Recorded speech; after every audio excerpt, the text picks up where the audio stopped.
ఆదికాండము 18:22-23 వచనాలు. ఆ మనుష్యులు అక్కడి నుండి తిరిగి సొదొమ వైపుగా వెళ్ళిరి. అబ్రహాము ఇంకా యెహోవా సన్నిధిని నిలుచుండెను. అప్పుడు అబ్రహాము సమీపించి ఇట్లనెను. చాలు, ఆ హమ్మింగ్ రాకూడదు అబ్బాయి, మాట వినబడిపోయినా పర్లేదు, కానీ అది కుయ్యమంది అంటే మరి చూడు, ఈ స్వరం మారుద్ది. ఆ తర్వాత మరి నిన్నెవరు తప్పించలేరు. దేవునికి అందరూ స్తోత్రం చెబుదాం గట్టిగా. ఏంటి సహోదరుల స్వరం తగ్గింది ఇవాళ? చెప్పండి గట్టిగా.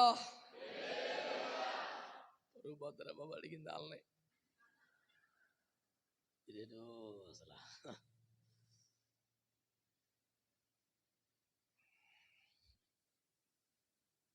ఈనాటి మన అంశము అబ్రహాము ఇంకను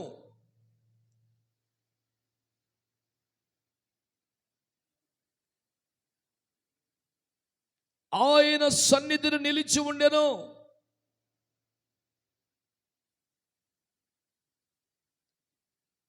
అబ్రహాము ఆయనను సమీపించెను.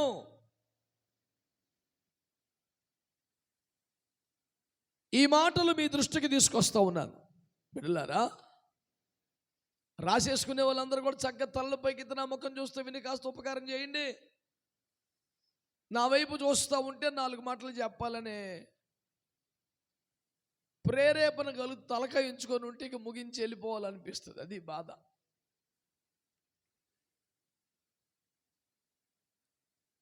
అబ్రహాము ఇంకను యెహోవా సన్నిధి నిలిచి ఉండెను. ఈ మాట దేవుని పరిశుద్ధాత్మే వ్రాశాడు అంటే దాని అర్థం ఏంటంటే అప్పటికే మనోడు సరిపెట్టుకొని వెళ్ళిపోవచ్చు అని. అబ్రహాం ఇంకను యెహోవా సన్నిధిలో నిలిచి ఉండెను అని దేవుడే అన్నాడు అంటే ఆయన భార్యో ఎలియాజరో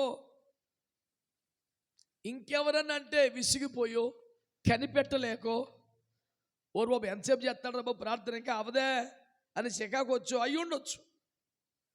కానీ ఈ మాట అన్నది అబ్రహాము దాసుడు, అబ్రహాము భార్యో కాదు, దేవదేవుడు అంటున్నాడు. అబ్బా అబ్రహాం ఇంకా సన్నిధిలో నిలుచున్నాడయ్యా.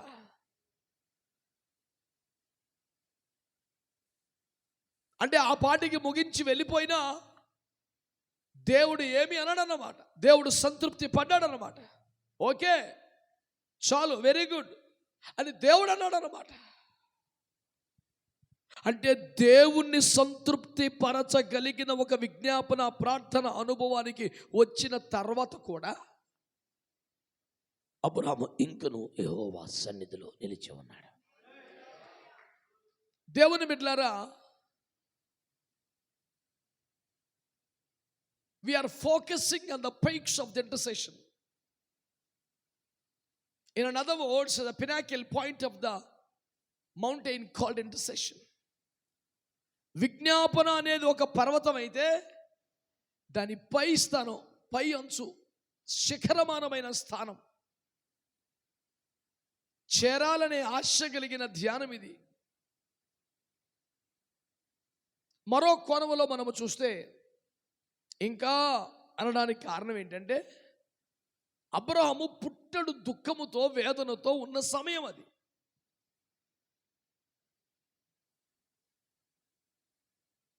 ఆత్మ నడిపింపును బట్టి కాక శరీరమును బట్టి సంతానమును పొందుకొని లేనిపోని కొత్త సమస్యలు తెచ్చుకున్నటువంటి పనికి మళ్ళీ నిర్వాకం ఫలితం అనుభవిస్తున్న క్షణం అది.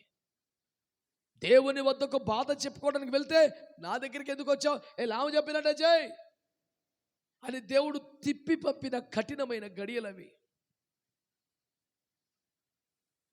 ఏకకాలములో ఇద్దరు మేము అన్యాయమైపోయాం, దానికి కారకుడు నీవే అంటూ నిందాపూర్వకం చూస్తున్నటువంటి ఓ కష్టంగా గడుస్తున్న గడియలవి.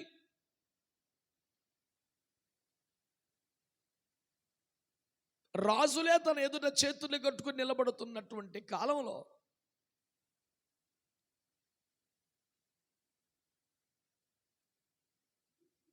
రాజులనే తాను కాపాడుతున్న కాలంలో ఇంట్లోని వ్యక్తులు మాకు అన్యాయం చేసావు నువ్వు అన్నట్టు మాట్లాడుతున్నారు.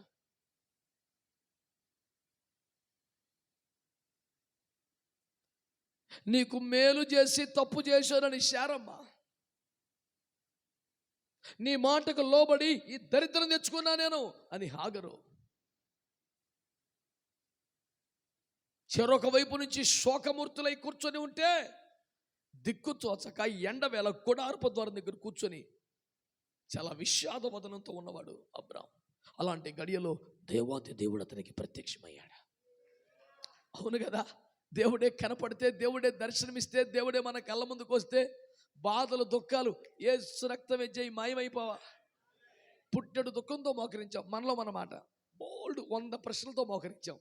చచ్చిపోవాలనిపిస్తుంది, చచ్చిపోతే నరకానికి వెళ్తాం కాబట్టి బతుకున్నాం, అంతకన్నా బతకడానికి ఆధారం లేదు. అంత దుఃఖంతో గుండె బగిలి ఏడుస్తూ ఉంటే దేవుడు కనపడ్డాడు. ఒక్క మాట మాట్లాడాల, ఒక్క వాగ్దానం ఇవ్వాలా, కనీసం టచ్ చేయలా, అయినా బాధ పోయింది. అవునా కాదా? మీరు చెప్పరే. పరిశుద్ధుల మౌనం నశించును గాక, దైవజనుల నోర్లు తెరవబడును గాక. ఓరు బాబోయ్, దేవుని కుమారుని శబ్దం వింటే మృతులే మాట్లాడతారంట, సమాధులే తెరవబడతాయి అంట. అయ్యగారులకి ఏమైందో నాకు అర్థం కావట్లేదు నాయనో. ఇదేందండి, తక్కెళ్ళపాడు అనేపాటికి తడబడ్డారా ఏంది?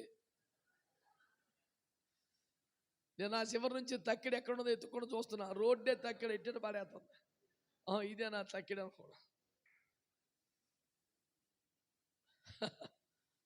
దేవునికి స్తోత్రం. ప్రియులారా, మీరు ఆలకించారా?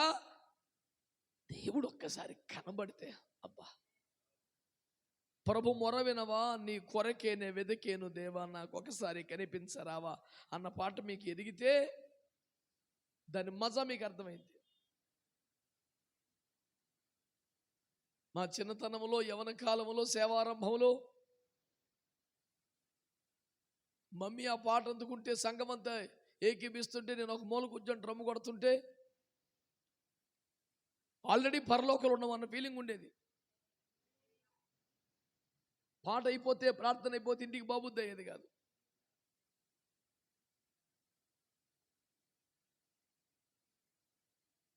ఇన్ని బీభత్సాలు ఏమి లేవు, అదొకటే ఉండేది మాకు డ్రమ్ము.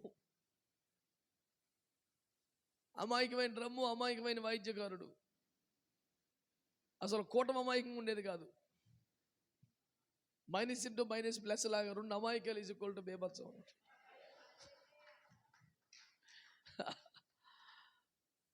మంచి మంచి ధన్యకరమైన రోజులండి బాబు. నేను అవకాశం వచ్చిన చోటెల్లా ప్రస్తావిస్తుంటాను. ఆంధ్ర క్రైస్తవ లోకానికి సంబంధించిన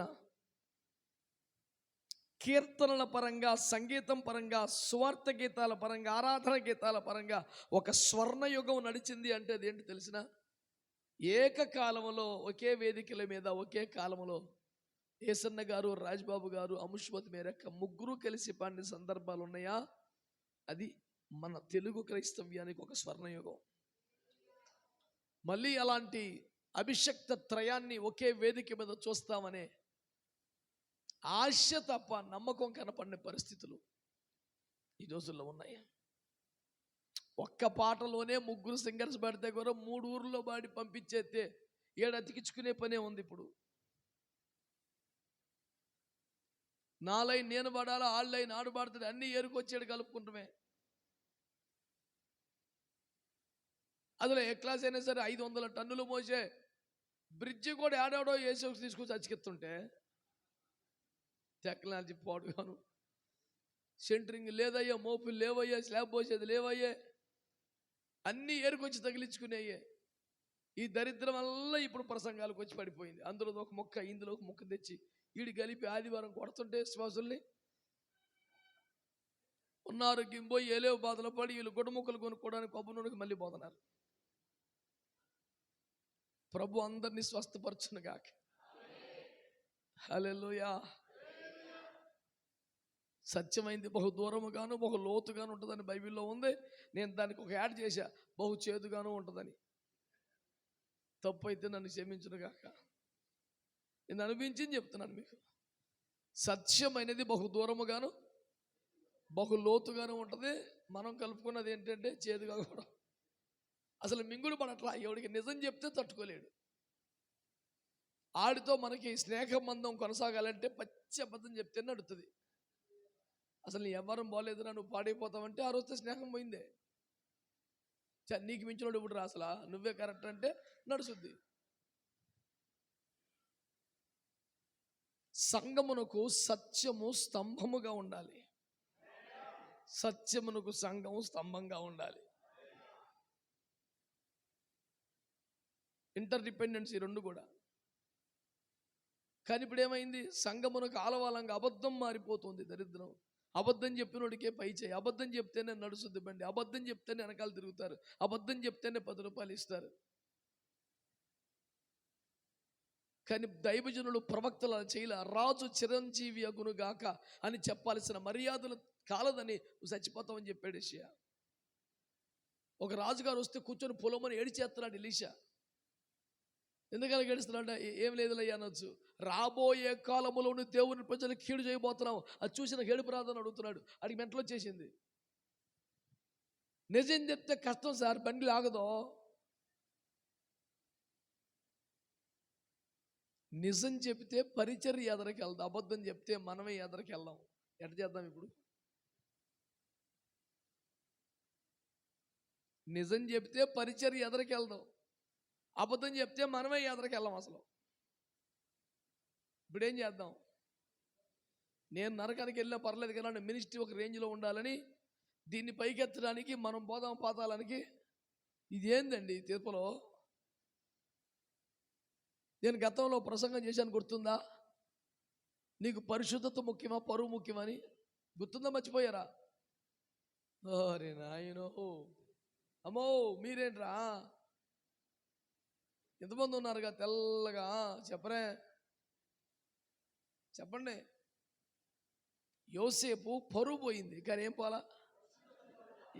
ఈ దొంగోడు వ్యభిచారి, కన్న తల్లి లాంటిదాన్ని అఘాయిత్యం చేయబడిన పాపిష్టోడు, భ్రష్టుడు, దుర్మార్గుడు, ఇట్లాంటి బతకనివ్వకూడదు, ఎయ్యిరో 4 అంక అని ఊరందరూ అంటున్నారు. నిజంగా వ్యభిచారం చేసి దొంగతనం చేసిన ఖైదీలు కూడా ఏంటి చెడుతున్నారు. ఆ జైల్లో ఉన్నది నిజంగా దుర్మార్గులు, పరిశుద్ధుడు ఒక్కడే. ఈ పరిశుద్ధుడు నోరు మూసుకొని ఉంటే పాపిష్టులు అందరూ ఆయన తిడుతున్నారు. ఎరా ఏం చేసి వచ్చావు? నేను ఏం చేయలేదు. అలాగే అంటారులేరా, మాకు తెలుసు కానీ చెప్పు. నిజమండి బాబు, నేను ఏం చేయలేదండి బాబు అంటే ఈలో పోలీసు జాడా ఇలా చేశాడు దుర్మార్గుడు, కన్న తల్లి లాంటిది అని మాట్లాడుతుంటే పనికి మాట్లాడా. మళ్ళీ ఏమి చేయలేదని చెప్తావరా? ఎవడు మట్టుకు ఆడే పోలీసు వాడు అయిపోయాడు జైల్లో. ఇప్పుడు యోసేపుకి ఏం పోయింది? పరువు పోయింది, కానీ ఏం పోలేదు. మన సంగతి ఏంటి? పరువు పోకూడదు మనకి. పరిశుద్ధత పోతే గదిలో పడి కాళ్ళ మీద పడి 40 రోజులు ఉపవాసాలు ఉండి ఏడ్చైనా కనికరించి బాబు అని క్షమాపణ పొందేసుకుంటాం. పరువు పోతే రోడ్డు మీదకి ఎట్టెళ్ళగలం? పోతే పోయింది, పరిశుద్ధత చేసేద్దాం పాపం. అంటే వ్యభిచారం అనే కాదు, అబద్ధం అంటే అది కాదా? రాజీ పడిపోతే అది కాదా? ఉపదేశాన్ని మనం ఒప్పుకోకపోతే అది కాదా? సత్యమును చెప్పలేక రాజీ పడిపోయి సైలెంట్ అయిపోతే అది కాదా? పరీక్షా పత్రంలో తప్పు రాసిన ఓటే, అసలు రాయిపోయిన ఓటే. నీకు అర్థమైతే 1 కోటి రూపాయలు చల్లగా ఉన్నావు. కానీ ఓయ్, నువ్వు తప్పు రాస్తే ఎంతో, ఏం రాయిపోయినంతే కదా. నేనేం చేయలేదన్నా, ఏం చేయకపోయినా తప్పే. ఇక్కడ నువ్వు చేయాల్సింది చెయ్యాలి. మౌనంగా ఉంటే నాశనం అయిపోతున్నాడు మొర్దెకై. మీ ప్రాంతం అందరూ మొర్దుకై అంటారు. ఎందుకంటారు నాకు తెలియదు. ఒక్కొక్కడు పెద్ద పెద్ద అయ్యగారులు కూడా అది మొర్దెకై. ఏంటో ఎవడు ప్రార్థన చేసినా ప్రార్థన మొర్దుకై ఎట్రా పనికి మాలిన ఉచ్చారణ. చూడరా, బైబిల్ చదవరా? అది ఎవడో పలికితే మీరు పలుకుతారు. మంచి వాళ్ళందరూ ప్రభువుకు స్తోత్రం చెప్పండి.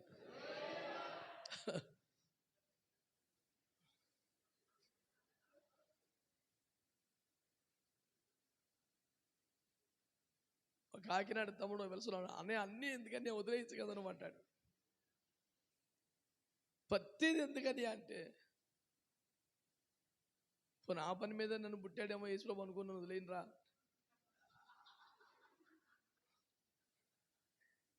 నన్ను వదిలేయమన్నాడు, వీళ్ళు నన్ను వదలరా.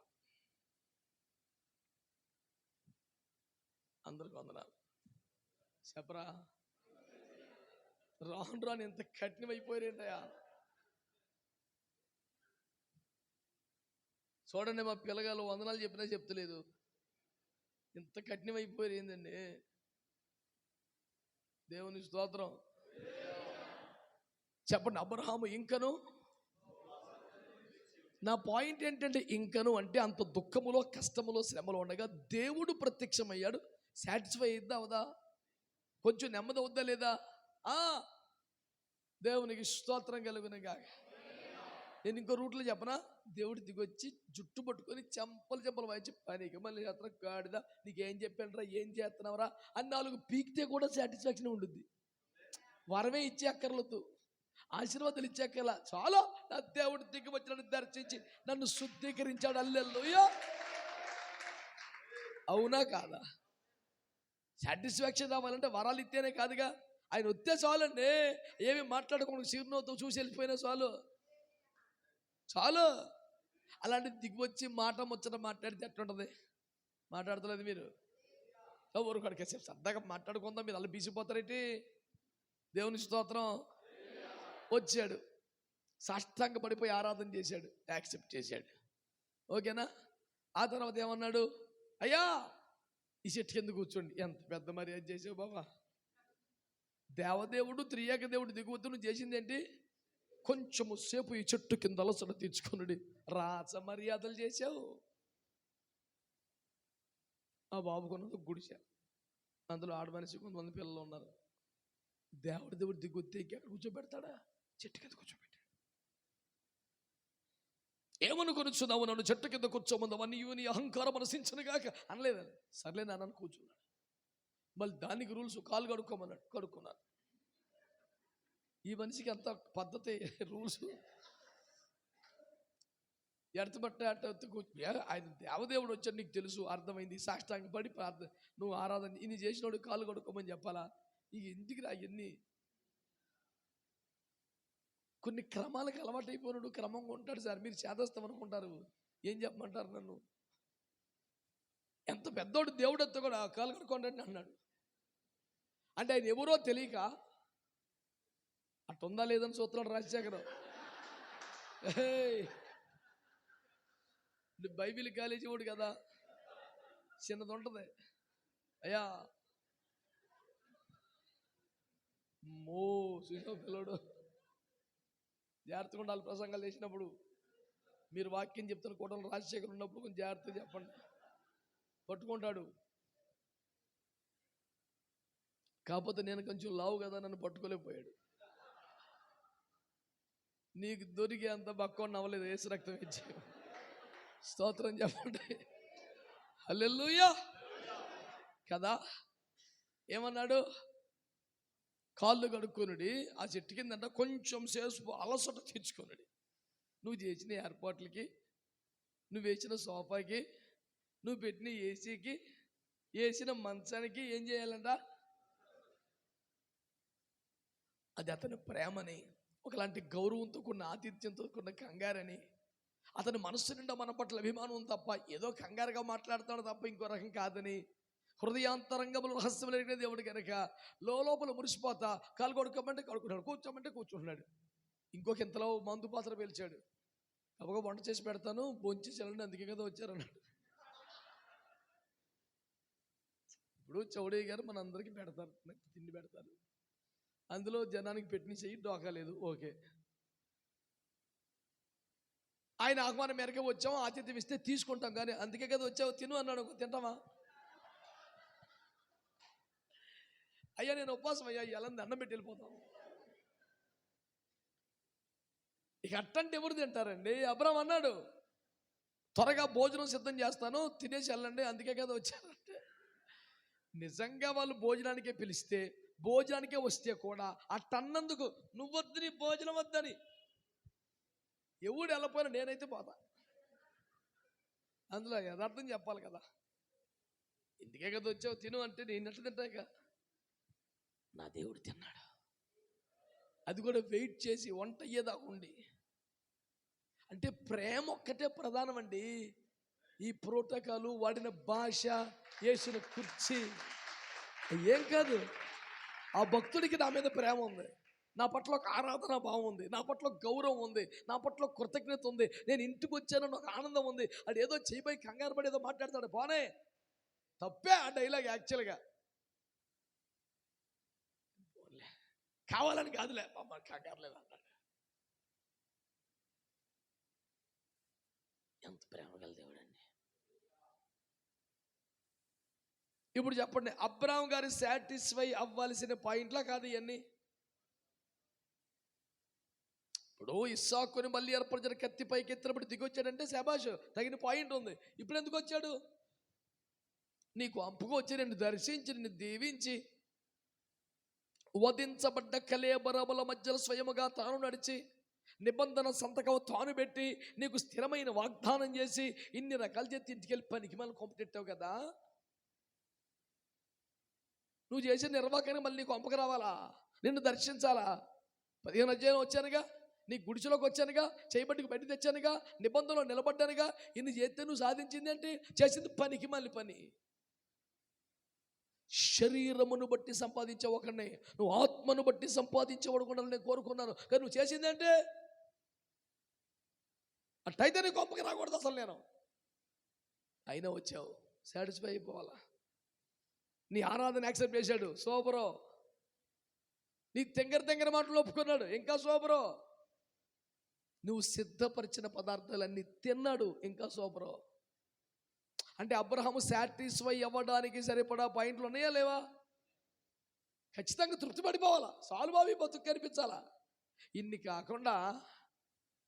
కాకుండా అబ్రహాం భక్తి, అబ్రహాం విశ్వాసం, అబ్రహాం సమర్పణ మీద దేవుడికి ఎంతైనా కొంచెం ఇక ప్రేమ వచ్చేసింది. చిన్న చితక పొరపాట్లు లేచిన అబ్జెక్షన్ ఓవర్ రూల్డ్ అయిపోతుంది, ఎక్కడ నిలబడతలా. ఇందాక ఇందుకే కదా వచ్చావన్నా పట్టించుకోవాలా. మళ్ళీ సంవత్సరం ఈ రోజుకి నీ కొడుకు పుడతాడంటే అబ్రహాం నమ్మలేదా? ఈ బాబు కూడా చిన్నది అన్నాడు, పట్టించుకోవట్లా. ఆమె గుడిసెలో కూర్చుందంట, షారా నవ్వనేలా ఈ బాబు.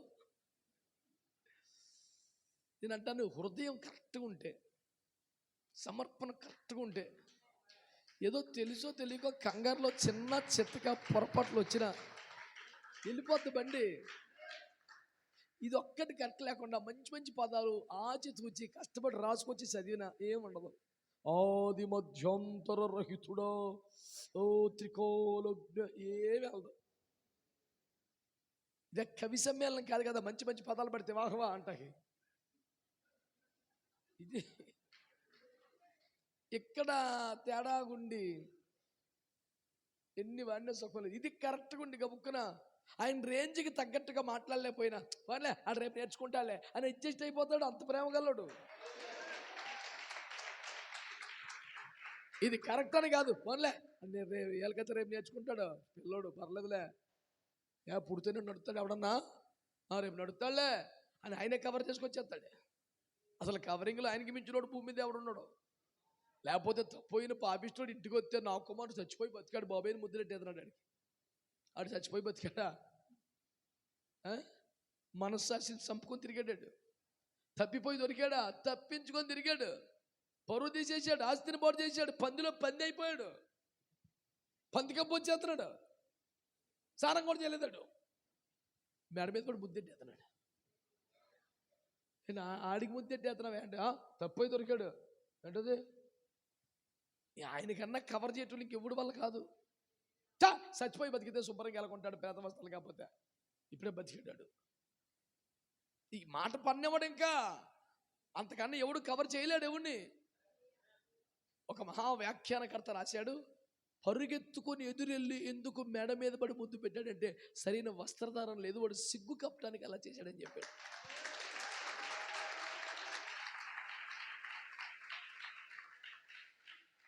మా చిన్నప్పుడు మా సంఘానికి వచ్చిన ప్రసంగికుడు చేసిన వ్యాఖ్యానం నాకు ఈ రోజుకి ఇంకా గుర్తుంది. సరైన వస్త్రధారణ లేదు, సిగ్గుపోతున్న స్థితిలో వచ్చాడు.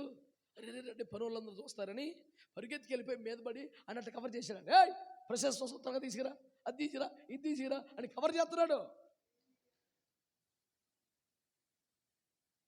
అందుకే మరి నా యందు జాలిపడు దేవా అనేది ఎందుకు? మురిసిపోటాక మన దగ్గర ఏం లేదు, జాలిపడే పరిస్థితి. షారమ్మ నవ్వనేలా, నేను నవ్వలేదు, నవ్వావు. వచ్చి ఆశీర్వాదం వెనక్కి వెళ్ళిపోద్దేమో, కోప్పడిపోతున్నాడు. కోప్పడితే ఆశీర్వాదం ఇవ్వడా? ఏదైనా కోప్పడవలసిందో కోప్పడతారు అంతే. ఆశీర్వాదం ఇవ్వాలనుకున్నట్టు ఇచ్చేస్తున్నాడు, దానికి ఏం డోకలేదు. నువ్వు నవ్వావు కాబట్టి క్యాన్సిల్ చేసేస్తున్నాను, నువ్వు నవ్వావు కాబట్టి మొత్తం. ఖచ్చితత్వం అనండి, చాదస్తం అనండి, రెండు ఒకటి కాదు. మీకు దండం పెడతా. అడిగింది అడిగి, కడిగింది కడిగి, తుడిచింది, అది శాదస్త పోలు పని. వాళ్ళు ఎవరన్నా అడగబాక నన్ను, బహుశా నువ్వే ఉండొచ్చు, ఇంకెందుకు అడుగుతా.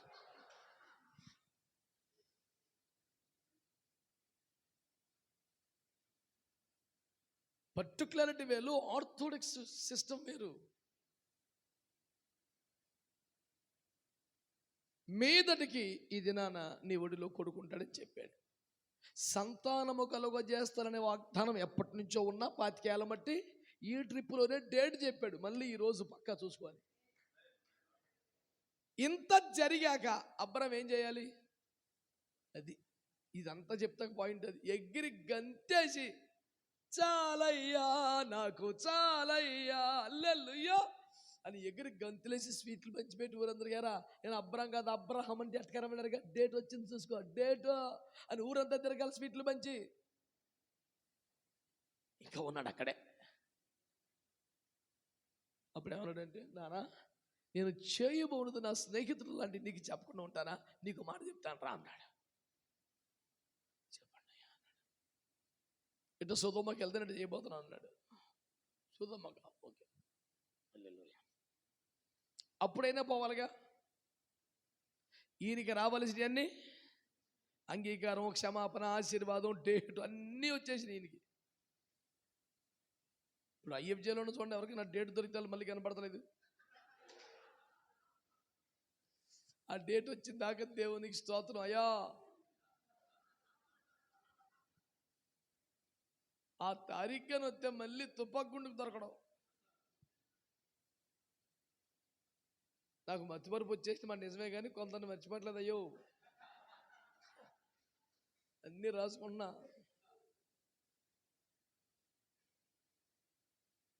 దేవుడికి స్తోత్రం. వారు ఎవరన్నది ఆ గడియలో బయలుపరచబడును.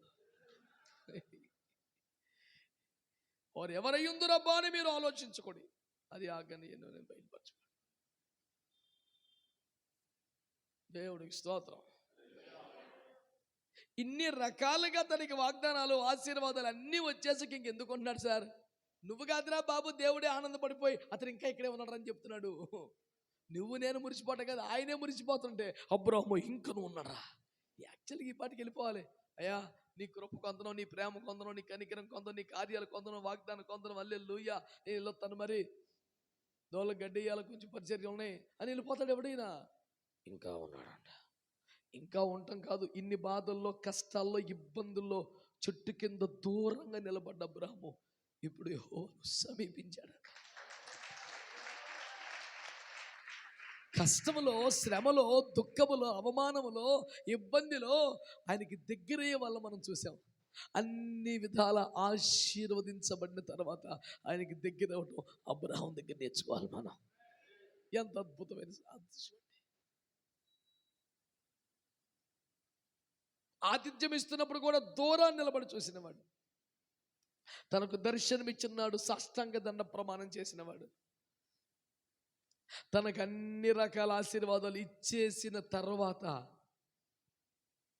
అబ్రహాము యెహోవాను సమీపించి మాట్లాడుతున్నాడు. తనకు అవసరం ఉన్నప్పుడు దూరం దూరంగానే ఉన్నాడు, తన అవసరాలన్నీ తీరాక దగ్గర అవుతున్నాడు. రెండు మాటలు నేర్చుకుందామా. ఒకటి, మనము దీవించబడిన కొలది దేవునికి దగ్గర అవుదాం. మనం ఆశీర్వదింపబడిన కొలది దేవునికి దగ్గర అవుదాం. మన ప్రార్థనలకు జవాబులు వస్తున్న కొలది దేవుడికి దగ్గర అవుదాం. ఇది మొదటి మాట అయితే, రెండవది, మన కొరకు మనము ఎంత ఏడ్చినా, ఎలా ఏడ్చినా, ఇతరుల కొరకు ఏడ్చినప్పుడు దేవుని పాదాలు ఎక్కువగా పట్టుకుందాం. ఇది బైబిల్ గ్రంథములో మనకు కనబడుతున్న ఒక ఆదర్శం. నాకు ఆ మాటలు ఎంత ఇష్టం. అబ్రహాము ఇంకను యెహోవా సన్నిధిలో అబ్రహాము ఆయన సమీపించెను. ఇంకొంచెం ముందుకు వెళ్తే అబ్రహాము ప్రాణములకు తెగించెను, నిలిచెను, ఆ, సమీపించెను, తెగించెను. ప్రార్థనా జీవితానికి సంబంధించి చాలా గొప్ప పాఠాలండి బాబు, చాలా గొప్ప పాఠాలు. వీటన్నిటికంటే పరాకాష్ట బేభత్సం ఆఖరి వచనం. అబ్రహాముతో మాటలాడుట చాలించి యెహోవా పరమునకు వెళ్ళిపోయాను. అంతటా అబ్రహాం ఇంటికి వచ్చాడు. ఏం ప్రార్థన జీవితం సార్, ఏం ప్రార్థన జీవితం బాబు.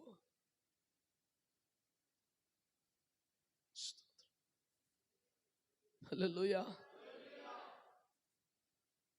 ఇంత ప్రాణాలకు తెగించిన మహారోదన విజ్ఞాపన అబ్రహాము చేస్తుంటే ఈ ప్రార్థన ఎవరు ముగించారంట? దేవుడు.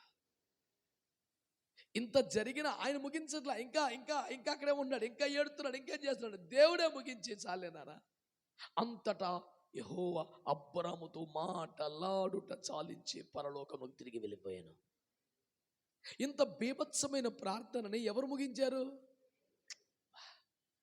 లైఫ్లో రోజు కావు, ఒక్కసారి ఉండిందా అట్లీస్ట్? నేను మొన్న పీటర్ గురించి ఆలోచిస్తుంటే అదే ఈసారి బయటకు వచ్చాక అదే అడుగుదాం. నాన్న నువ్వు ముగించావా, ఆయన ముగించావా నాన్న అడుగుదాం అనుకున్నాను. అది చాలా గొప్ప స్థానం అండి, మామూలు ముచ్చట కాదు. నేనైనా నువ్వైనా మన దుఃఖం, మన కష్టం, మన భారం చెప్పుకొని ముగించి బయటికి వెళ్తున్నాం. ఒప్పుకోవలసిన మాట అది. కానీ దేవుడే ముగించి ఇంక చాలే నాన్న వెళ్ళు. ఏమి స్థానం అని అబ్బాయి అయితే అలా దేవుడు అబ్రాము దగ్గర చేశాడు. అలాగే మోషే దగ్గర జరిగింది, అలాగే సమూయేలు దగ్గర జరిగింది. బైబిల్లో లెక్క పెట్టచ్చు అలాంటి వాళ్ళని. షోలమి దగ్గర జరిగింది, లెక్క పెట్టచ్చు. గొప్ప గొప్ప ప్రార్థనా పరులు చాలా మంది ఉన్నారు. కానీ దేవుడే ప్రార్థన ముగిస్తే ఇంటికి వచ్చిన వాళ్ళు కొద్దిమంది ఉంటారు. ఏం మనం అలా ఎందుకు ఎదగకూడదు? పోనీ మాలో నువ్వు ఒక్కడు ఎందుకు ఎలా కాకూడదు? నిన్ను బట్టి మేము దీవించబడతామేమో.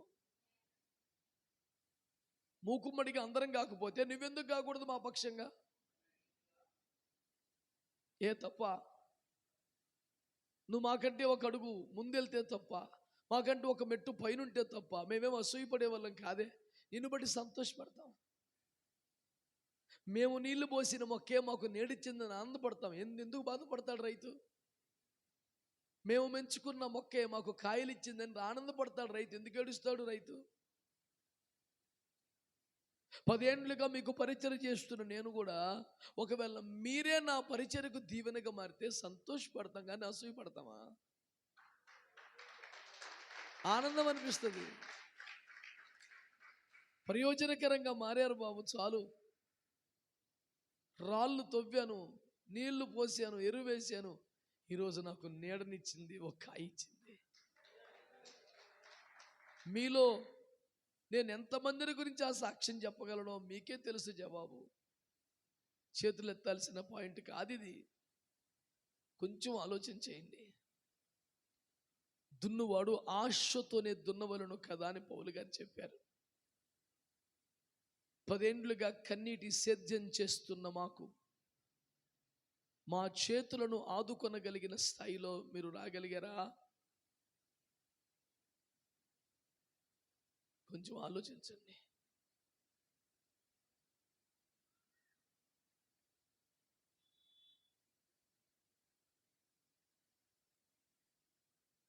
ఈ 4 మాటలు మనసులో పెట్టుకోండి. 1, అబ్రహాము ఇంకా యెహోవా సన్నిధిని నిలిచి ఉండెను. అబ్రహాము యెహోవాను సమీపించెను. అబ్రహాము ప్రాణములకు తెగించి విజ్ఞాపన చేసెను. దేవుడే ప్రార్థన ముగించెను.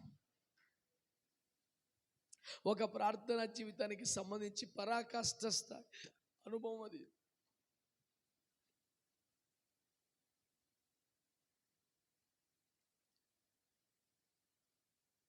ప్రభునందు ప్రియులారా, ఇలాంటి ఒక ఉత్కృష్టమైన సర్వోత్తమమైన ప్రార్థన అనుభవంలో ఒక పాయింట్ ఈ పూట ధ్యానం చేద్దాం. ఏంటంటే, తన అవసరాలు తీరాక, తన దోషము పరిహరించబడ్డాక, తన ఆరాధన అంగీకరించబడ్డాక, తన అర్పణ, తన ఆతిథ్యం స్వీకరించబడ్డాక, తనకు స్థిరమైన వాగ్దానం అనుగ్రహించబడ్డ తర్వాత, నువ్వు నా స్నేహితుడు అయ్యా అంటూ తన స్థానం పెంచబడిన తరువాత ఇంకా యెహోవా సన్నిధిలో నిలిచి ఉన్నాడు. ఎందుకు ఇంకా ప్రార్థన చేయాలి?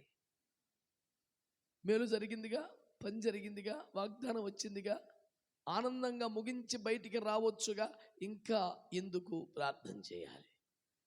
అబ్రహాము ఇంకా నిలిచి ఉన్నది మరొక ఇస్సాకు నిమ్మనో, మరొక సంతోష నిమ్మనో, రాజుల ఎదుట ఘనపరచమనో కాదు. నాశనమైపోతున్న సొదొమ పట్టణంలోంచి ఓ కుటుంబం కాపాడబడాలని ఏడుస్తున్నాడు.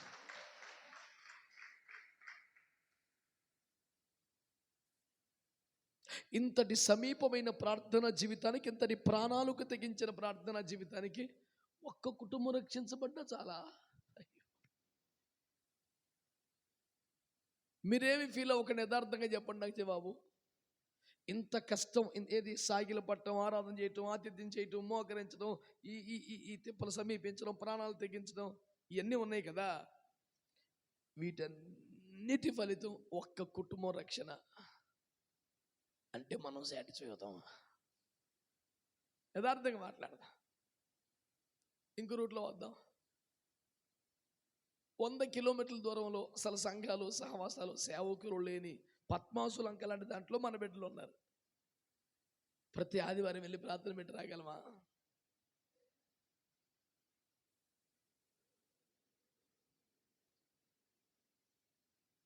మహా అయితే ఛార్జీలు ఇచ్చి వచ్చాయి అనగలం. ఏదైనా ఒకటే కదా.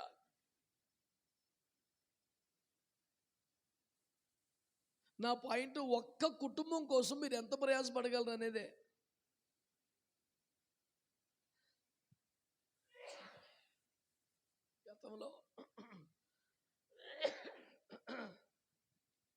గతంలో నేను చెప్పాను సాక్ష్యంగా, మరొకసారి కూడా అంటాను, మీకు గుర్తుంటుందో ఉండదోనని.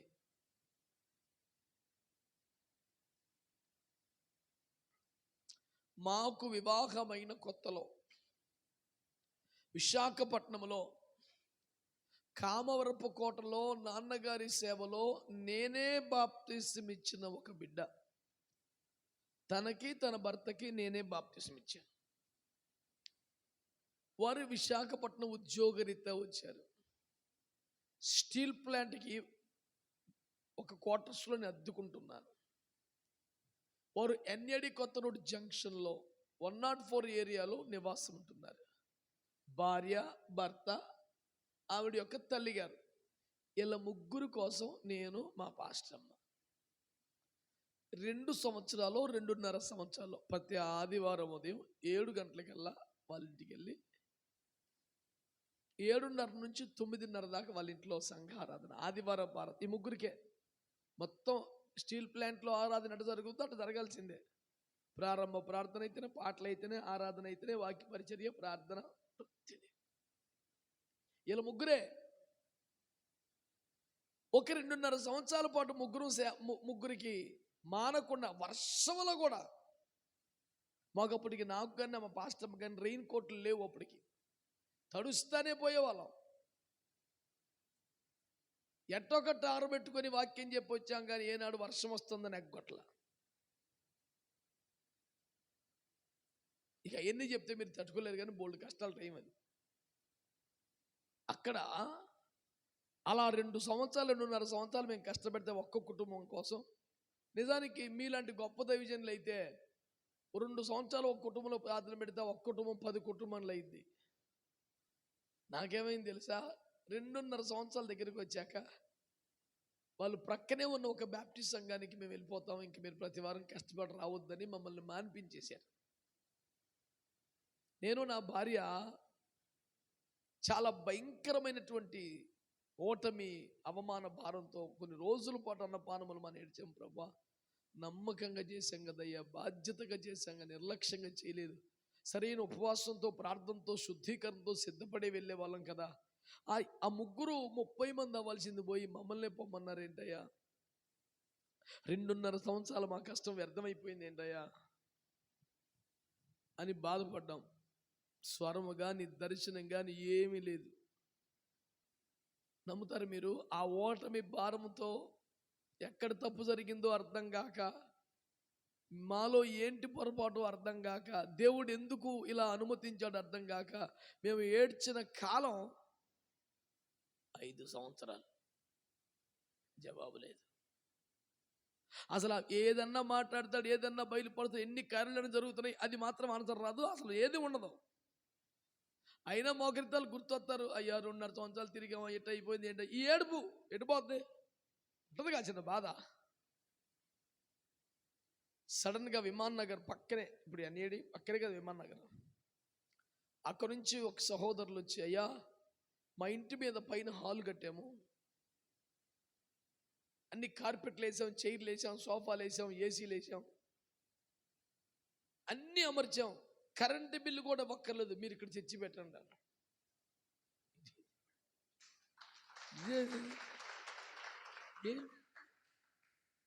అద్దెకించుకుంటే 15,000 వస్తాయి. ఆ ఏరియా మీకు తెలుసు కదా. మాకు అద్దొద్దు, కరెంటు బిల్లు కూడా నేనే కట్టుకుంటా, ఏది ఏసీలు పెట్టి, ఈ లైట్లు పెట్టి, ఇట్లాంటివన్నీ పెట్టి ఎంత వచ్చినా కట్టుకుంటా, మీరు తెచ్చి పెట్టండి. అప్పటికి 7 కుటుంబాల వారు సిటీ, ఆ అక్కయ్యపాలెం చుట్టుపక్కల గొర్రెలవానిపాలెం వస్తున్నారు. సిటీలో పెడితే బాగుంటుంది, మేము ఎంతమంది తిరగలేకపోతున్నాం, మాకు బైకులు కార్లు లేవుగా, బస్సులకు వస్తున్నాం అన్నారు. ఓ నేను ఆడ పెడతాను సిటీలో, ఈ అద్దెలు కట్టుకుని నా వల్ల కాదు బాబు అని నేను అన్నా. ఈ నుంచి ఫ్రీగా అన్నాడు. అయితే 7 కుటుంబాలు మీరు అక్కడికి వచ్చేయండి, నెక్స్ట్ వారం నుంచి అక్కడ పెట్టేద్దాం అని ప్రకటించుకొని 21 days ఫాస్టింగ్స్ ఉండి వెళ్ళి స్టార్ట్ చేసాం. ఆ విమాన్ నగర్ పరిచర్య ప్రపంచంలో ఎన్ని లక్షల మందికి ఆశీర్వాదకరంగా మారిందో మీరందరూ సాక్షులే. అక్కడ ఒక స్థిరమైన బలమైన సంఘం. ఈరోజు మా పరిచర్యల్ని బలపరచగలిగిన, చేతులను ఆదుకునగలిగిన, దిట్టమైన చోట గట్టిగా కొట్టిన మేకు లాంటి సంఘం ఈరోజు అక్కడ ఉంది.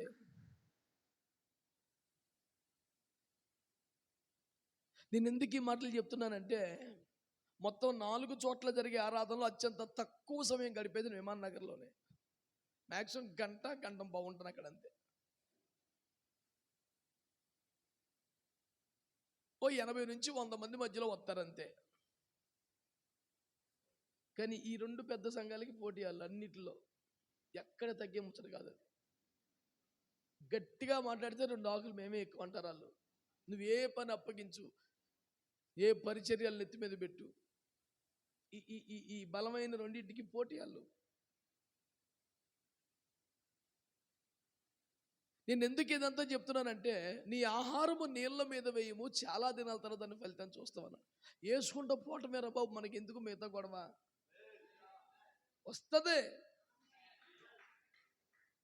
జీతం 10,000 అనుకో, 10,000 ఇచ్చేస్తే తినేస్తాం, 7,000 ఇచ్చి 3,000 తెస్తే ముగింపులు వస్తుంది. ఎటుపోతుంది? పిఎఫ్ కట్టింగ్ గురించి ఏడు చేసేవాడు ఉంటాడు అమాయకుడు, మందే వస్తుంది. అప్పటికప్పుడు సందాలు వచ్చినాయి ఒక రకం, ఒకసారి మూట ఇస్తుంది ఇంకా బేబత్సం. వచ్చిన స్తోత్రమే, రాబోయిన స్తోత్రమే. మన ఖాతాలో ఎట్టు పోదో గ్యారెంటీకి వచ్చింది.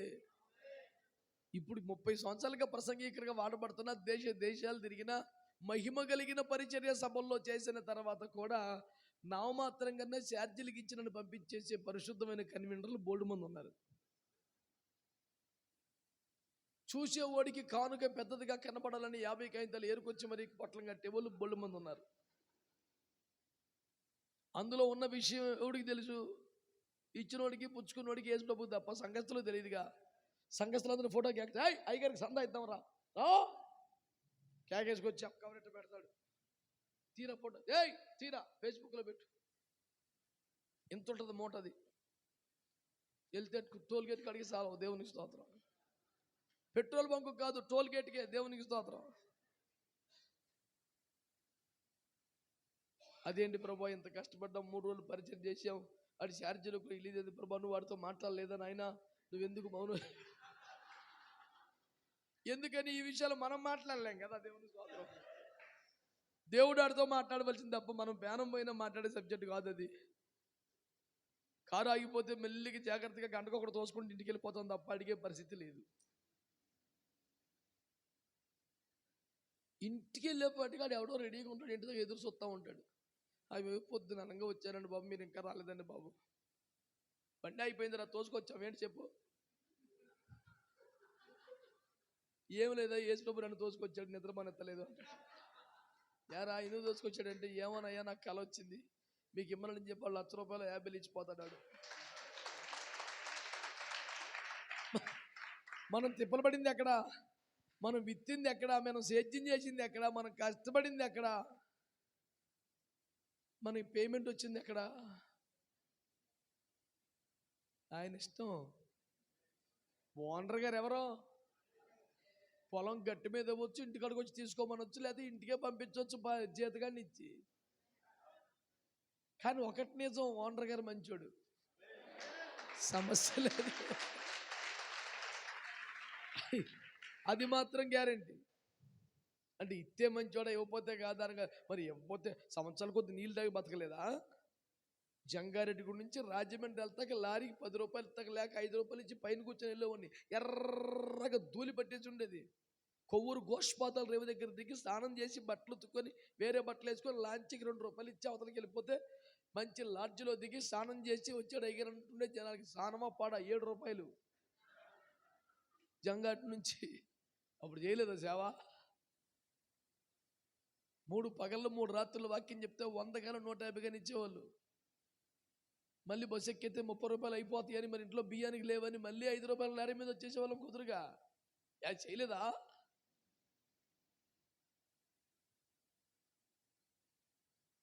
మనం దుబాయ్లో జాగ్రత్తకి వెళ్ళి వచ్చాయని నన్ను వందరాలు చెప్పి పంపించాడు, వచ్చేలేదా?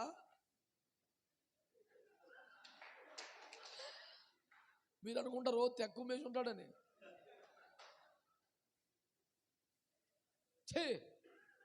చెయ్యాల పెట్టడం యేసు ప్రభు నాది ఎప్పుడు ఎలాగుంటుంది.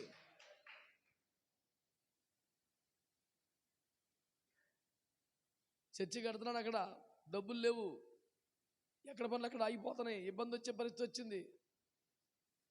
ఇటు మా దగ్గర దుబాయ్లో తెచ్చేస్తాడు బంగారం ఉన్నారు ఇల్లు. ఏ సక్తమే చెయ్యం.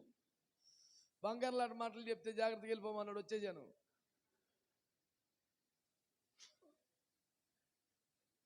విశ్వాసులు అందరూ ముక్కు పుడక చెవుదిద్దులు అయ్యి మొత్తం పట్టుకొచ్చేసారు గుడి కట్టేయమని. చిల్లర సితక తింటే పెద్ద ఈ గట్టిది ఏది ఇవ్వట్లేదు. తీసుకెళ్తే మన శనివారం నాడే మొత్తం నిండుకుంది, బ్యాచ్ ఏం లేదు. వెళ్ళిపోయాను. వెళ్ళిపోతే మొత్తం జాగ్రత్త లైన్లో పెట్టి కలిపిస్తే కేవలం 13,50,000 వచ్చినాయి. మనకు అర్జెంటు పేమెంట్ 3 లక్షలు, ఇంకా 11 లక్షలు మిగిలిన పాత్రం చేతిలో పెట్టి జాగ్రత్త గుడి కట్టుకోమని చెప్పి వచ్చేసా. ఏదన్నా బంగారం దుబాయ్లో ఉందా, గొర్రెల వనపల్లిలో ఉందా? ఎవడు చెప్పాడు? ఓనర్ గారు మంచోడు, చూస్తాడు మంచి చెడ్డ కష్టం సుఖం. కొవ్వు బట్టి ఉన్నప్పుడు కొంచెం కరుగుతుందిలని వదిలేస్తాడు, కొంచెం పేగిలు మారిపోతున్నప్పుడు మేత పెడతా చూసుకుంటాడు బాగానే. మీకు అర్థమైతే చాలు. మా వాడు థియాలజీకి సెట్ అయినా లేకపోయినా నాకు సర్టిఫికేట్ బాబు, నీ దండం పెడతాను, భూమి మీద అందరికి ఎత్తున్నావు. దేవుని స్తోత్రం, హల్లెలూయా. వీడు మంచోడే, బాగానే చెప్తాడు, వాడిని రాసి ఒకటి.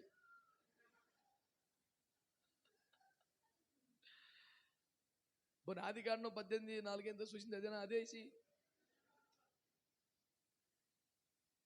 ఆమేన్. మీకు ఏమన్నా బోధపడుతుంది అంటారా? నా బాధే మీకు బోధ. యేసు రక్తమే. ఎన్ని నిజాలండి బాబు, ఉత్తుత్తి కబుర్లు కాదు. మరి ఆ దినములలో చూచినట్లయితే కాదు, ఇప్పుడే చూసుకోవచ్చు. ఎప్పుడో మాట్లాడితే మరి ఉండరా, ఇప్పుడు ఉందిగా. ఆ కాలంలో దేవుడు కనికర స్వరూపుడి, ఈ మధ్య కఠినాత్ముడు అయ్యాడా? ఏం బాధ చేస్తున్నావురా బాబు నువ్వు? ఆయన ఇంకా కరుణాపీఠం మీద కూర్చొని ఉన్నాడు. నువ్వు తింగర ప్రసంగాలు చెయ్యక్కర్లా. న్యాయపీఠం వెళ్ళేదాకా ఇదే నడుస్తుంది బండి. దేవుడికి స్తోత్రం, మీకు వందనాలు. అది దేవునికి స్తోత్రం. ఇంకా సన్నిధిలో సమీపంగా తెగించి దేవుడే ముగించి ఈ 4 పాయింట్లు మీరు స్వీకరించి ప్రాక్టీస్ చేస్తామని చెప్తే నేను ఆనందంగా వెళ్ళిపోతాను. నాకు తెప్పలేదు. రాత్రి 1 గంటకి ఎక్కాను బండి, 4ంటికి దిగిపోయిన పడుకుంటే మళ్ళీ మచిలీపట్నం వెళ్ళిపోతానేమో, అక్కడి నుంచి మరి కారులో తీసుకొని తెలిసిపోతామని నిద్రపోకుండా అల్లేటుగా వచ్చి మేము మావుడు అక్కడ లైవ్ స్టేషన్లో పాదయాత్ర చేయించాడు నాతో. ఆ రైలు ఎంత పొడుగుందో దాన్ని దాగలబెట్టి అంతకన్నా నడిచాం. నాది చిట్ట చివరి పోగి. ప్రభు కృపలు అక్కడి నుంచి ఈ మధ్య వాకింగ్ చేస్తలేదని యేసు ప్రభు భలే సెట్ చేశాడు. నడిచి నడిచి నడిచి ప్లాట్ఫామ్స్ దాటి, రైలు పట్టాలు దాటి, చేపల కంపును దాటి, ఎన్నెన్నో దాటి, చివరికి ఎండిపోయిన కృష్ణానదిని దాటి, మరో కుక్కల రాజ్యాన్ని దాటి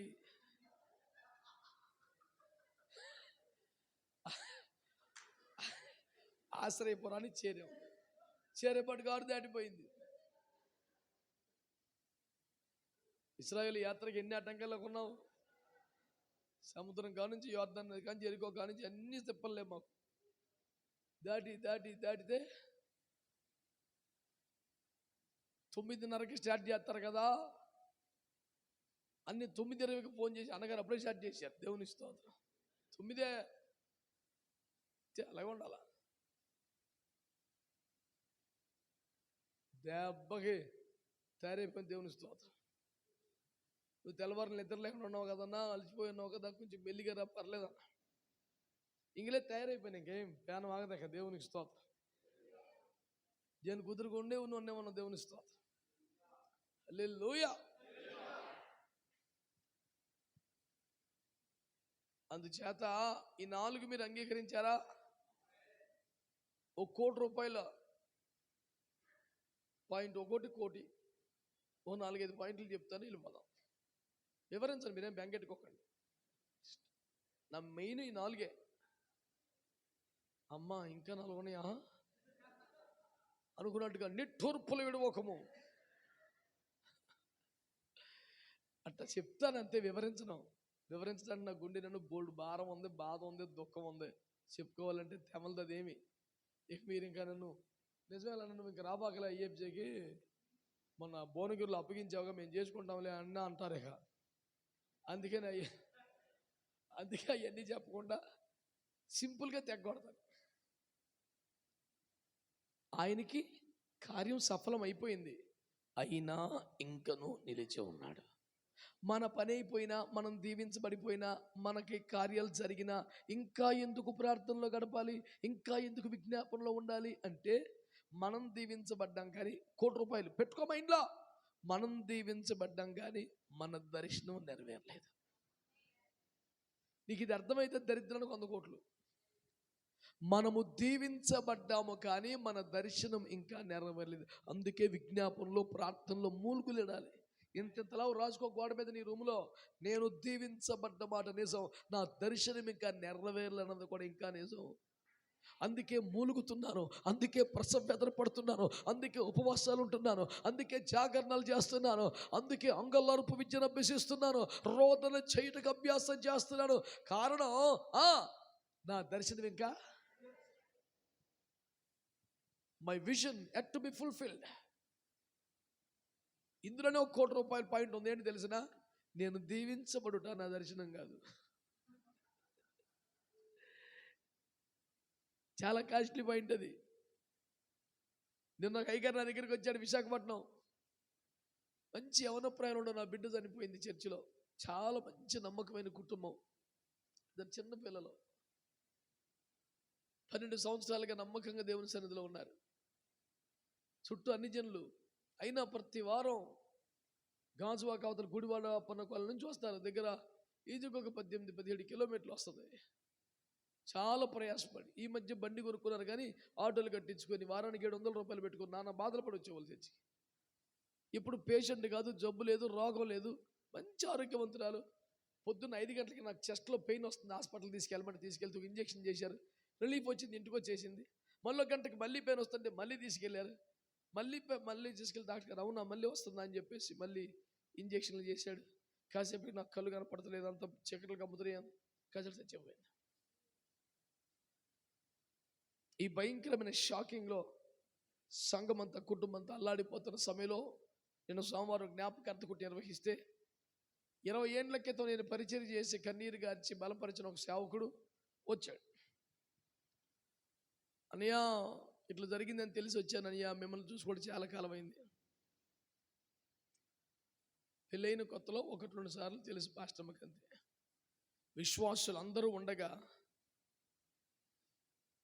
ఇంతమంది సంఘం ఉండగా పాస్తమ్మతో చెప్తున్నాడు, అమ్మా చాలా కాస్ట్లీ కార్ వేసుకొచ్చాడు ఒకటి, ఓ డ్రైవరు అడవుడి.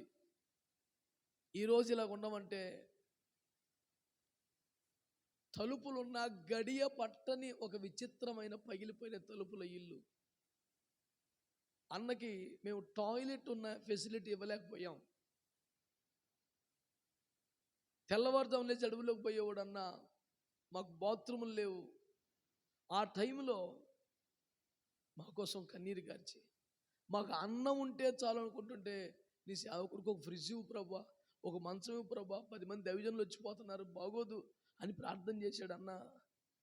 ఈరోజు మేము ఇంతగా దీవించబడ్డాం అని చెప్తా ఈ సాక్ష్యం అంతా బాగానే ఉంది. కానీ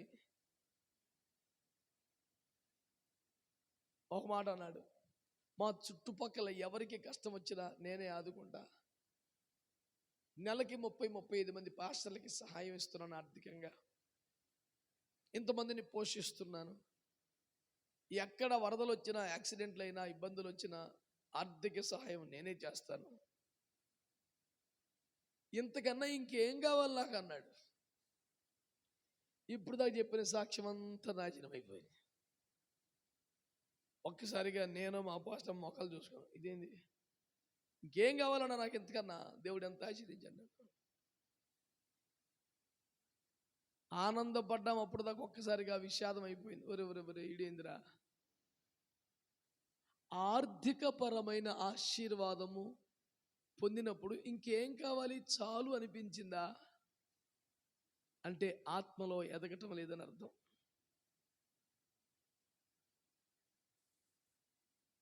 పరిశుద్ధాత్మని అన్య భాషలు మాట్లాడి ఆరాధన చేస్తుంటే, నేను మాట్లాడిన అన్య భాషలను మరలా పలికి వెక్కిరించి, ఏటన్నా ఈ గోల, ఇది మాకు అర్థమైనట్టుగా ప్రార్థన చేయొచ్చు కదా, ఏటి గోలేటి అనేవాడు. ఆ మాటలన్నీ తిరిగి ఉచ్చరించి మాట్లాడి ఎగతాళి చేసేవాడు. ఆ స్థితిలోంచి ప్రభు వారిని ఇంత గొప్ప సేవకు తీసుకొచ్చారు.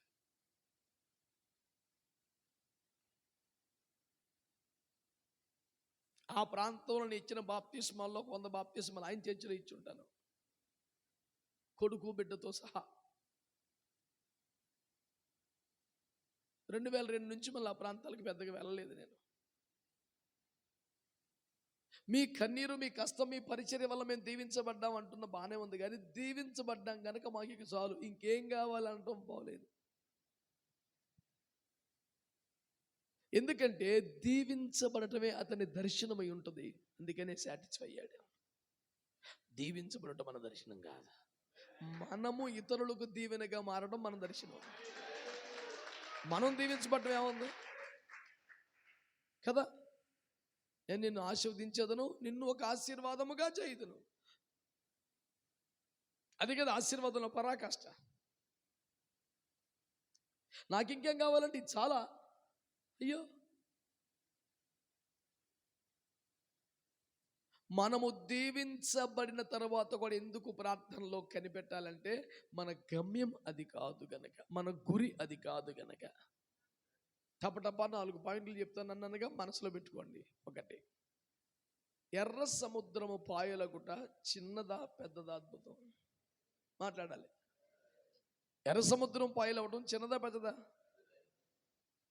సముద్రం పాయలవటం ఒక అద్భుతం, నీరు గటగట్టడం అద్భుతం, లోతైన సముద్రం సమతల భూమిగా మారడం అద్భుతం, అది ఆరిపోవటం అద్భుతం, ఈ ఆరిపోయింది హీట్ క్రియేట్ అయితే ఈ హీట్కి అది కరక్కుపోతాం ఇంకా అద్భుతం, ఈలాలకి కనపడకుండా నాలుగేళ్ళకి మధ్యలో మేఘం పెడతాం అద్భుతం, ఏ అవతలొడ్డుకి ఇవన్నీ అద్భుతాలే కదా. ఇన్ని అద్భుతాలు జరిగినా గమ్యం చేరలేదు. ఏంటి తెలుసా? అక్కడ వాగ్దానం సముద్రము చీల్చేదను కాదు, అప్పుడు వాగ్దానం క్షేమంగా వెళ్తారు కాదు, అక్కడ వాగ్దానం తెలుసా? నేడు మీరు చూస్తున్న ఐగుప్తునికి మేము చూడరండి, సముద్రం దాటిస్తాను, నేను తీసుకెళ్తాను, అసలు ఆ వాగ్దానం లేదు అక్కడ. అక్కడ వాగ్దానం ఓరక నిలిచి చూడండి, నేడు మీరు చూచుచున్న ఐగుప్తునికి మీదట సముద్రం చీలిందా, ఒడ్డుకి ఎక్కామా, పైకి వచ్చింది, ఇది కాదు. ఆడు చచ్చాడా లేదా? 400 సంవత్సరాలుగా తరుముతున్న బాధిస్తున్న శత్రువే ఇంకా ఉన్నాడా?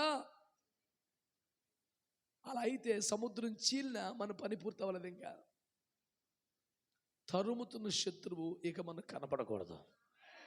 అదైతేనే అక్కడ కార్యం సంపూర్ణమైనట్టు.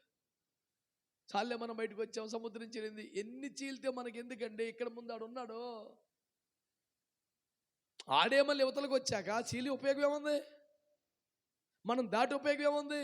ఈ శత్రువు, ఈ శ్రమ, ఈ శరీర కార్యం, ఈ బలహీనత, ఈ అమాలేకీయుడు, ఐగుప్తుడు మనం దాటి వస్తే ఇంకెందుకు మరిగా? ఆడ అవతలు ఉండి మనం యువతలు ఉంటేనే బాప్తిస్మానికి విలువ. మళ్ళీ ఆడు కూడా వచ్చాక ఇంకెందుకు? సముద్రం చీలుట గొప్పదే, కానీ శత్రువు కన్నబడకుండా పోయే వరకు మనం ప్రార్థనలో నిలబడాలి. ఆమేన్. నెక్స్ట్, అగ్ని దిగి వచ్చి దేశానికి దేవుడు రుజువు చేయబట్టం గొప్పది కాదా? ఏమన్నా చిన్న కార్యమా? ఆహాబు భోజనము చేయబోయేది కానీ ఏలియా వెళ్ళలేదే, తలడ మోకాళ్ళ మధ్యలో పెట్టుకొని కన్నీరు కార్చాడే. ఎందుకని? మన సత్తా ఏంటో, మన దేవుడు ఏంటో నిరూపించబట్టం అనేదే పాయింట్ కాదు. మన ప్రజలు కరువు తీరి వారు దీవించబట్టం కూడా మన దర్శనంలో భాగం. వాళ్ళు ఎడదత్త మనకెందుకు? మనం గెలిచాము లేదా, దేవుడు నిరూపించబడి వాళ్ళు సావనాయి అనే మనసు కాదుగా. అగ్ని దిగివచ్చుటయే మన గమ్యము కాదు, ప్రజలు కరువు తీర దీవించబట్టం కూడా మన గమ్యం.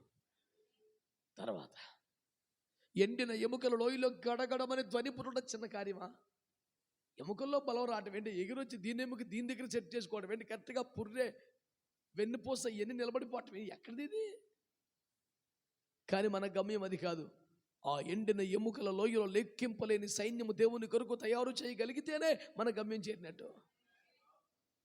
ఎండిన ఎముకల లోయలో గడగడమని ధ్వని పుట్టి అస్థి పంజరంలో తయారైతే గొప్ప కార్యం, ఇదేమో చిన్న కార్యం కాదు. కానీ దానివల్ల ఉపయోగం ఉంది? మనం జరిగే ఆత్మకూటాలు మ్యాక్సిమం అయ్యే గడగడమని ధ్వని పుడతాం తప్ప సైన్యం తయారవట్లా. ఆరాధన జరిపిస్తుంటే అన్న ఎగిరి పడ్డారన్నా, గోళ్ళు గుద్దేసుకున్నా, తిరిగిపోయారన్నా, అసలు బేభత్సం అన్నా. మరి ఇప్పుడు నెక్స్ట్ ఏంట్రా? మళ్ళీ ఎముకలు కూడే వచ్చేస్తామే జాగ్రత్త, ఇంటికి జీవం రాలేదు అక్కడేమి.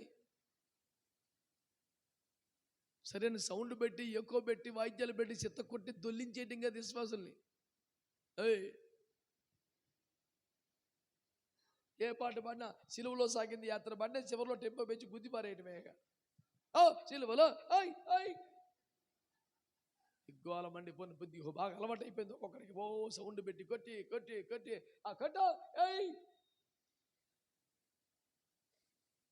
అప్పుడు యేసుబాబు ఏమనుకుంటాడు? ఈ జాతర బ్యాచ్ ఎడ తగలబడ్డారు ఇద్దరు అనుకోడు. నాకు ఆరాధకులు కావాలి, జాతరలు వచ్చారు ఏందని అనుకోడు యేసుప్రభు.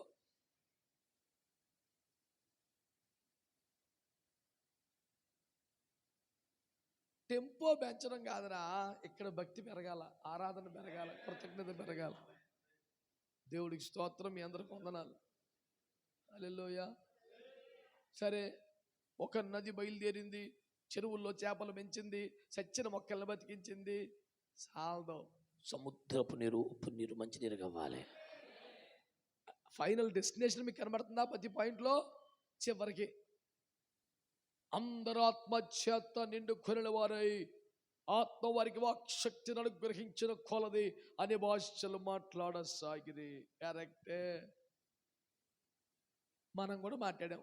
ఏంటో ఉపకారం? అక్కడ అందరు అన్య భాషలు మాట్లాడటం ముఖ్యం కాదు. అపోస్తుల కార్యాలు జరిగినాయా లేదా? అపోస్తుల కార్యాలు ఏమీ జరగకుండా అందరం భాషలు మాత్రం మాట్లాడితే సంఘం ఎట్లా విస్తరిస్తుంది? భాషలు మాట్లాడడం తప్పంటున్నానా? వద్దంటున్నానా? చాలదంటున్నా. సముద్రం చెల్లటం వేస్ట్ అంటున్నానా? చాలదన్నా. గడగడ మనుధ్వని వేస్ట్ అన్నానా? చాలదన్నా. అగ్గి రావటం వేస్ట్ అన్నానా? చాలదన్నా. ఇవన్నీ అద్భుతాలే, కానీ ఫైనల్ డెస్టినేషన్ అది కాదు.